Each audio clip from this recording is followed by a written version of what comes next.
Basa ng ulan.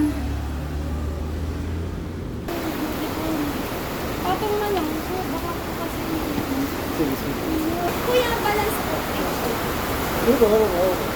So ayan, 'di ba, may pagpapanik pa tayo. Paano naman kasi ang lakas ng ulan. So eto na nga pala yung part 2. So ipapakita ko sa inyo yung mga struggles pa rin. So kahit natapos na tayo sa cake, ay hindi pa rin natatapos yung ating mga pagsupok. Naglagay nga pala ako ng edible luster dust para makinang yung cake. Yung castle nga pala dyan ay niremedyohan ko kasi parang nade-deform ata siya kapag nalalamigan. And then nag-start na nga pala akong maglagay ng mga cake posts kasi nga ilalagay ko na nga siya sa loob ng box. So bali ganito po yung aking palaging ginagawa. Naka-box na yung mismong cake bago ilagay sa loob ng chiller kasi nga icing cake siya. Saka para yung mag-a-absorb ng lamig ay yung mismong box, hindi nakadirect sa cake. So medyo natitigilan pa nga ako dito mga mi kasi nga maliit yung aking chiller, baka hindi magkasya yung cake. Problema.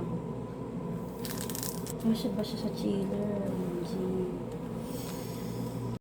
At talaga namang ako'y napapabuntong hininga. Kitang-kita niya naman dyan sa video. Ang bigat kasi ng cake. As in, mabigat talaga yung cake mga mi. At talaga namang ako'y ingat na ingat diyan. Pero natansya ko talaga na magkakasya pa talaga. Pero hopefully sana by next year ay mapalitan ko na rin tong chiller na to. Naliliitan talaga ako sa kanya.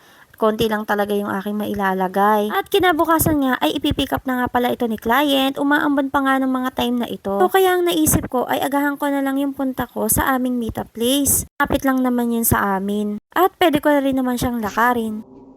Ay, nako.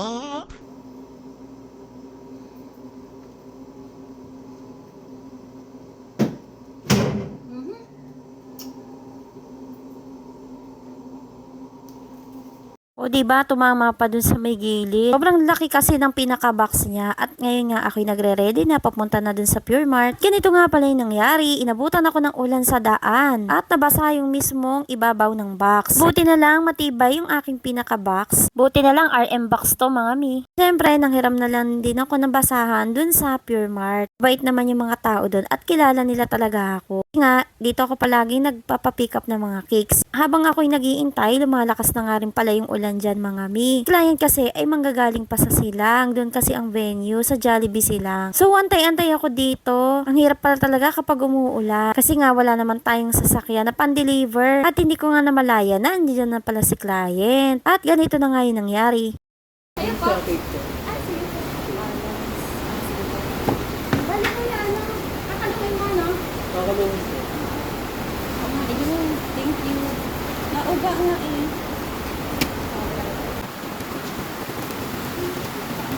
Ano anak?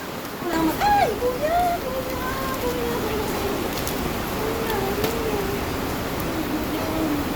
Patong na lang po. Baka po kasi... Sige, sige. Ano na lang? Ano po? Hindi, ako na po. Ipapatong ko na lang sa'yo. Pumasok ka ba Sa doon? kanya po, sa likod. Dito po sa likod ng driver. Dito po yung abot po. Ano yung tao doon? Apo, ang tao. Kaya mo? Apo, kaya. Mabigat kuya, dito mo kakasa ilalim. Apo.